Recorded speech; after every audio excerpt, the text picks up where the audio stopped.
Are you tired of stubborn belly fat, but hate the idea of spending hours in the gym? You're not alone. Most weight loss journeys fail because they are too difficult to maintain. But what if I told you that you could melt fat just by changing a few daily habits?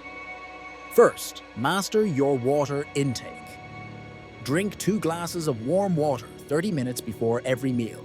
This naturally boosts your metabolism and reduces overeating. Second, prioritize protein and fiber.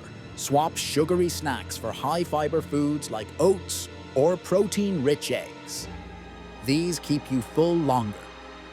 And stop insulin spikes that cause fat storage. Third, the 10-minute post-meal walk. While we said no gym, a simple 10-minute slow stroll after dinner aids digestion and prevents fat from settling in your midsection. Precautions. Consistency is key. These habits work, but only if you do them daily.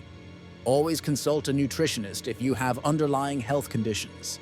Ready to transform? Subscribe to Vitality Hub for more effortless health secrets.